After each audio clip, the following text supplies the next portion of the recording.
Hi, I'm Mark, producer of Roundtable, the TV series born here in New York City at the legendary Manhattan Neighborhood Network Studios. The exchange of ideas is important, and that is why we bring to you the following presentation. Please watch.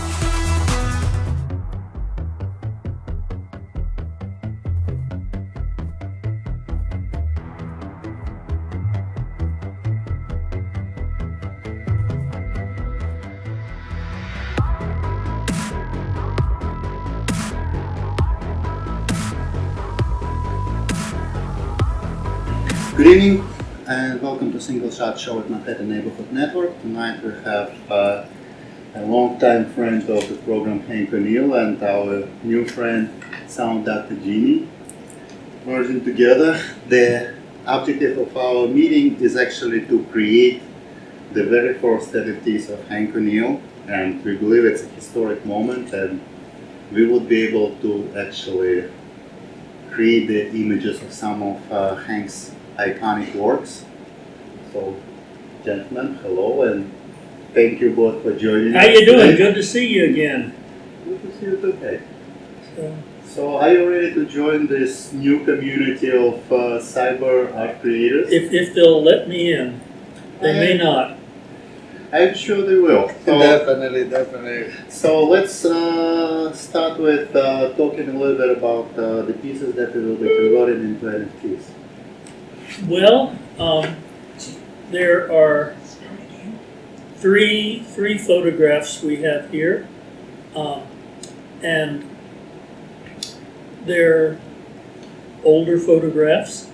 They're pictures that one of which is from 1977, one of which is from 1992, and another one which is from 1999 or 2000. I'd have to look it up.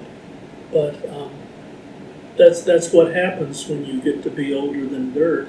Your pictures go back a long time.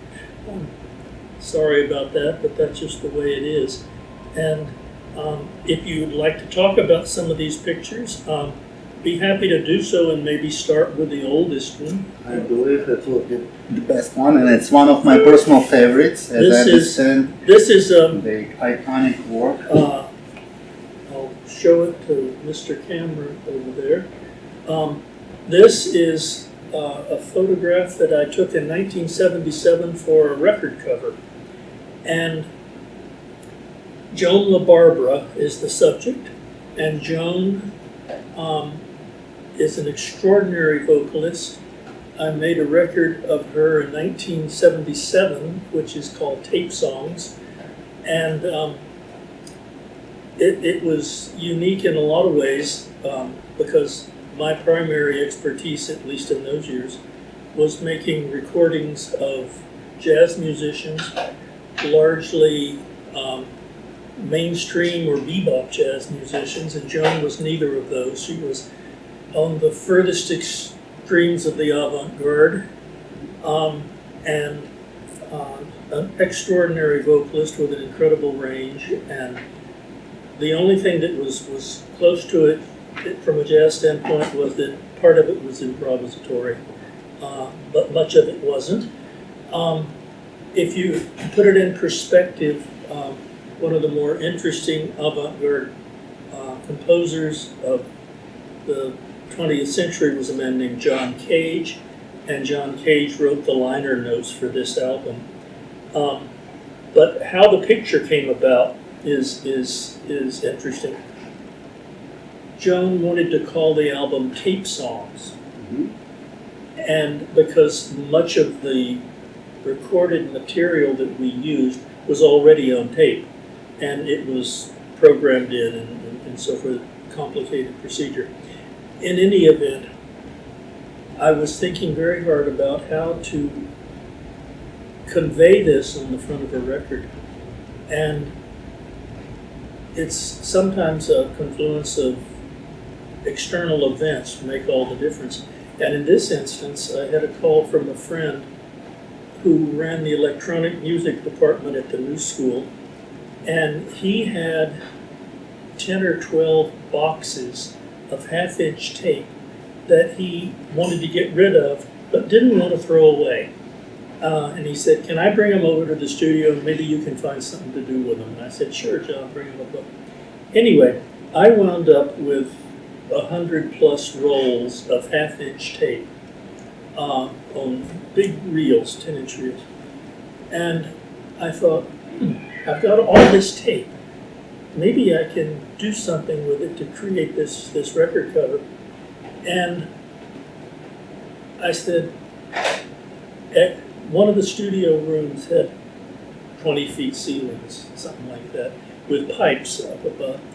And so I rigged up a process where I could take a roll of this tape and combine it with a coat hanger and use the loop on the coat hanger, hang it over a piece of pipe, and then just let the tape slowly spool down onto the floor so it wasn't a big tangle. Well, I unspooled about 100 rolls of tape, and it was a big pile, a big pile of tape in the middle of the room.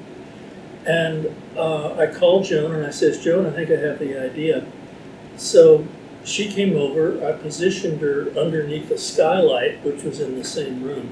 So, I mean, all of this is natural light, on a piece of no-seam. And we fashioned a dress and piled it all around Joan.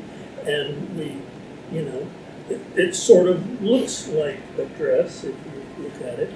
And I took one roll of 120 Ektachrome, and this was the one that this was the image that everybody liked. And it came out, the record came out a few months later, and everybody who liked that kind of music and, you know, enjoyed it, and that was that. But strangely enough, it had a life of its own beyond the record cover, in that maybe sometime in the early 2000s or something, I was looking in the window of the bookstore next door, and they had a picture of a book that listed the most iconic record covers of the 70s and 80s, and this was on the cover of the book. It wasn't the only one. There were 3 or 4 records on the cover of the book, but somebody had picked it out as being iconic. And then about 3 years ago, before the plague descended on us, I had a call from some people in Spain who were running a poetry festival in Madrid, and they wanted to use this image because Joan was the featured person at this poetry festival. Mm-hmm. And I said, by all means, please use the picture. So that's the story of Joan and 100 rolls of half-inch BASF tape. All right, so let's open the new page for this novel and make it into a digital asset now. Well, whatever. You guys know how to do that. I don't have a clue. So let's get started on the process. You already have the image of this work available. Let's start. So how you started the NFT, creating an NFT asset from scratch? Okay, we have the asset. So what we need to do now is host it somewhere so people can view it. And the proper way of doing so is by opening an account with Piñata or any other IPFS service. That's the very first step. And the IPFS would be? And the IPFS is just a hosting service. It's different than Amazon or Google servers, where if anything goes wrong, any of their servers go bad, then the information is lost, right? So what the IPFS does is uses different computers. So if one goes bad, the information is still flowing, still up in the clouds. Okay, so we have set up the Pinata account. It's pretty much very simple process. You just need to make sure that you're choosing to create an account as a creator, not as a builder. And you will receive the confirmation code to the email address, and after putting it, you will have it available. So that step is done, right? That's definitely done. So it's just hit upload. So there you have the original file. Mm-hmm. Just hit upload, and it will automatically go to the IPFS, and you'll be ready then to use that link you get from them to build your NFT. Alright, so that was the very first part. Then we will go to the next one. It should be on this side. Okay. Okay, so ready to upload? Yes. Let's upload all three pieces that we prepared for NFT, and while we're doing it, Hank probably can tell us a little more about the other two pieces that we will be converting into NFT today, right? Sure. Yeah. Let's take a look at this one.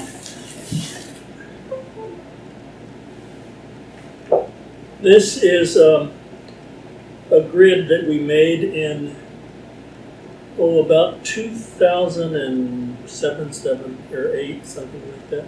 It's photographs of Ray Charles that have been altered and colorized and turned into one thing and another. The photographs of Ray were taken at his studio, RPM Studios in Los Angeles, in July of 99. I'd have to look it up, 99 or 2000. And it was part of a series of films that were under the auspices of a series that was being created by Martin Scorsese. And in this particular instance, Scorsese had asked Clint Eastwood to direct a one program within that series that was called Piano Blues. And Clint picked out about a dozen pianists that he wanted to deal with as blues piano players, and Ray was one of them. And so we assembled at RPM Studios in July of 19 or 00, I forget which one. But in any event, and Ray came in and Clint interviewed him. It's marvelous to watch Clint Eastwood be in charge of directing a sequence, because I mean, here are two iconic guys. I mean, Clint Eastwood is sort of at the top of his game from one standpoint, and Ray Charles is certainly at the top of his game from the standpoint of what he did. And almost all of the filmed interview was conducted either sitting at the piano, both guys on piano benches, either facing away from the piano or playing a duet together or something like that. And it was very interesting, because I remember I was on the production team simply as a still photographer. I didn't have any other chore to do other than to take still photographs, and it's complicated when you're taking still photographs in a circumstance like this, because you certainly can't take a picture while the camera's rolling. You have to wait in between and so forth, or during a rehearsal or something like that. You can't just go willy-nilly take a picture when you see something that's good, and that's part of that's part of the struggle, is that you have to you see something wonderful and you can't take a picture of it. You can't do anything. But I remember so clearly when Ray got there, we got there first. Clint set up all the cameras and so forth and so on. And when Ray came in, It's the only time I've ever seen anybody make an entrance holding a lit cigarette in each hand, just to make sure he had, and he had somebody helping him in, because obviously I'm sure he knew his way around his own studio, but he had someone assisting him. And by this time, Ray was showing signs of the illness that eventually got him. I mean, he had had one cigarette too many, and we had to start and stop any number of times because he would cough or something like that. But it turned out to be an absolutely wonderful, wonderful interview, and was a good segment on the piano blues segment of the blues series that Scorsese did. And this was, as it turned out, this is the only time I ever met him, the only time I was ever in the same room with him, unless you count a concert hall or something like that. I mean, I had seen Ray the first time in November of 1957 at his Carnegie Hall debut, and he played with the little band. I think he only had 2 or 3 Raelettes singing in back of it. And it was so long ago, it was when Carnegie Hall still had a red drop curtain. And he was the opening act for, as it turned out, Billie Holiday and Dizzy Gillespie and Thelonious Monk and John Coltrane. But that's how this came about, how the original photographs of, and these, all the images on this are of Ray while he was performing. So essentially, this piece is actually in unusual and strange format backstage images of this event. Well, this is in the recording studio at RPM. But when the camera wasn't rolling, so that Yeah, makes yeah, it to be yeah. truly unique moments And- that actually are not recorded. Oh, by the yeah, they aren't on the, they aren't, although probably knowing how Clint Eastwood is extraordinarily professional on things like this, because he's done it so long and for so well, that he probably had a camera rolling in the background just to capture everything. But no. Alright, so what would be our next stage? Ready? I believe I uploaded the picture, so probably we're ready for the next step, right? Yes, the pictures are up. Okay, so as you can see right here, I see. 1, 2, Uh-huh. and 3. So it's the assets that we're gonna use now to put over here. Wax Cloud Wallet. So you can see there. This is the second website, and the first one was Viñala. So maybe what would be our objective on Wax? our objective on Wax is to set up an account to make sure once you sell an asset, it's coming from you. So that's the purpose of getting the Wax account set up. Just summarize what needs to be done, basically. Are there any specific things that needs to be known about it? Okay, the account is being created. It's right here. This is a string of letters. It could be also numbers, but we don't want to have something that is not memorable. We want to have something that people remember, and now we can create it. So the third step, it will be downloading the Anchor wallet on PC, so you could generate your private keys and make a vanity name, for example, Hank O'Neal. So that will be the last final step. Okay, so what part of the process is facilitated by Wax? What exactly it does? The Wax, what it does is allow you to create a marketplace for yourself. So you can put all your assets, you can upload your collections, whether that's any form of music, MP3s or JPEGs as usual. And there is a lot of great collections in there. For example, William Shatner, he has his collection in wax. Atari, if you remember Atari, the Of course. joystick mashing buttons, they have their collection in there. And Street Fighter, I love Street Fighter. Street Fighter is also there. And great other IPs like Tops is hosted on wax. I really have faith in this project, and I recommend everybody to use it. You're in a good company. Tops, the bubblegum company. Yes, they got garbage pail kits. Alright, so the marketplace is created, and the software that need to be downloaded. What does it do? The software is called Anchor. It's by Gray Mass, and this one allows you to generate private keys so you own your wallet. Because right now, since we did the process so quick, you have an account, you can start selling right now, but people won't know you by your name. So what this application allows you to do, this program, is generate a private key that you can only see, and that allows you to make your name. And but we have 2 assets. I believe it was 3 assets. Yes. Yeah.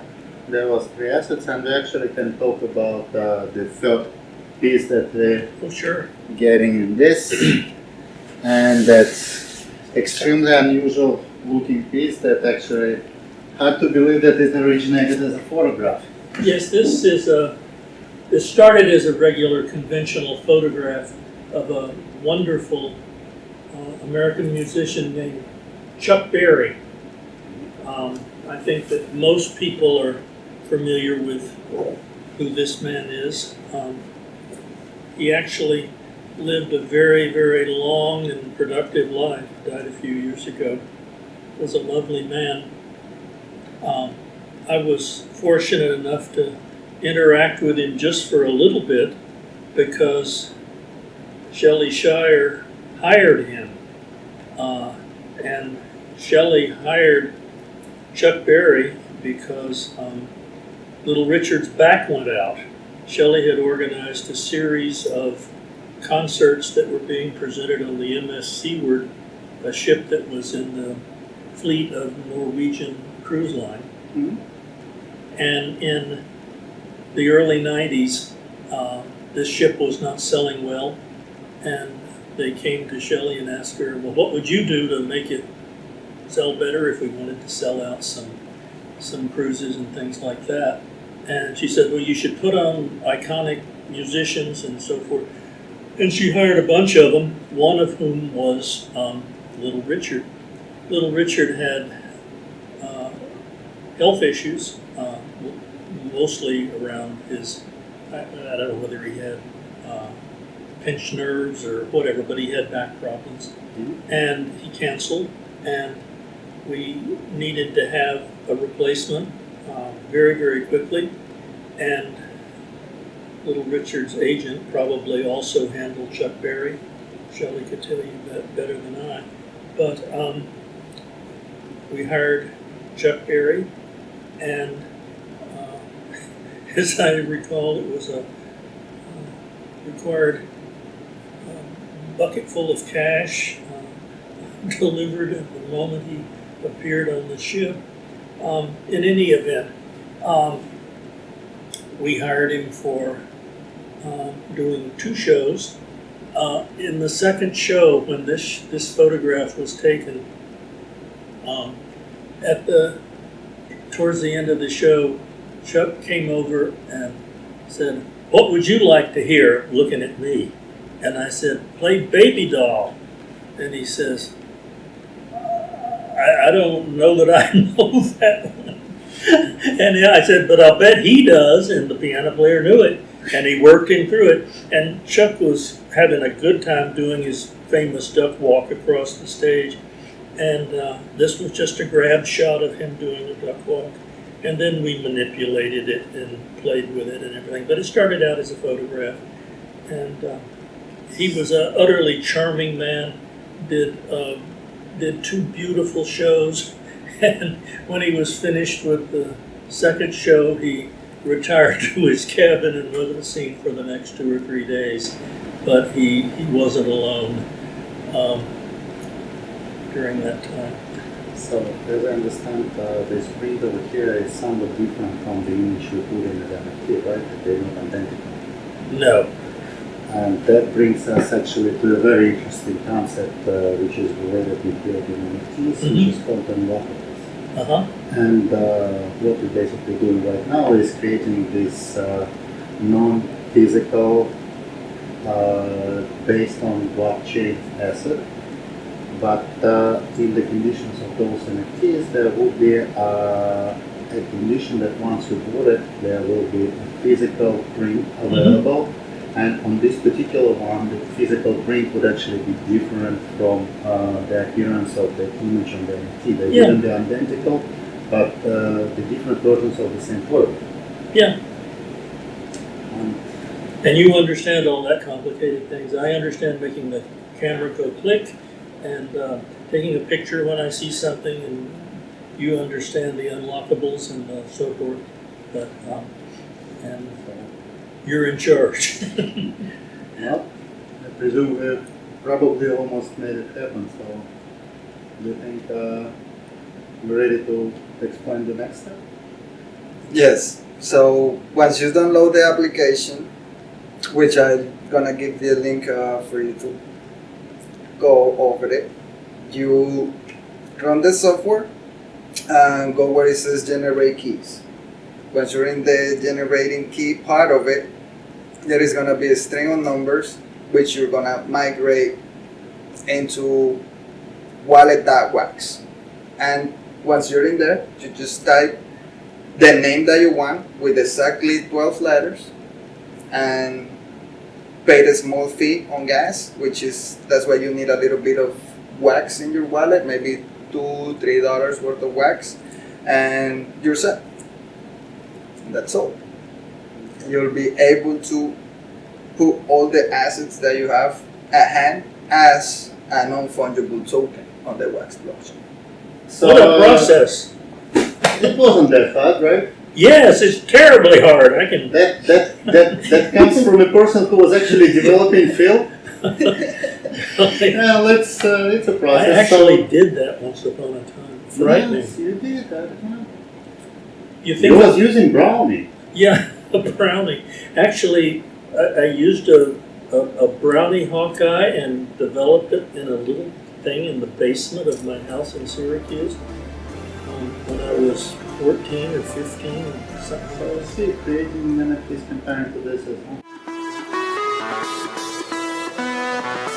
I hope you found that worth watching as much as I did. I'm Mark for Roundtable. Thanks for watching. See you next week.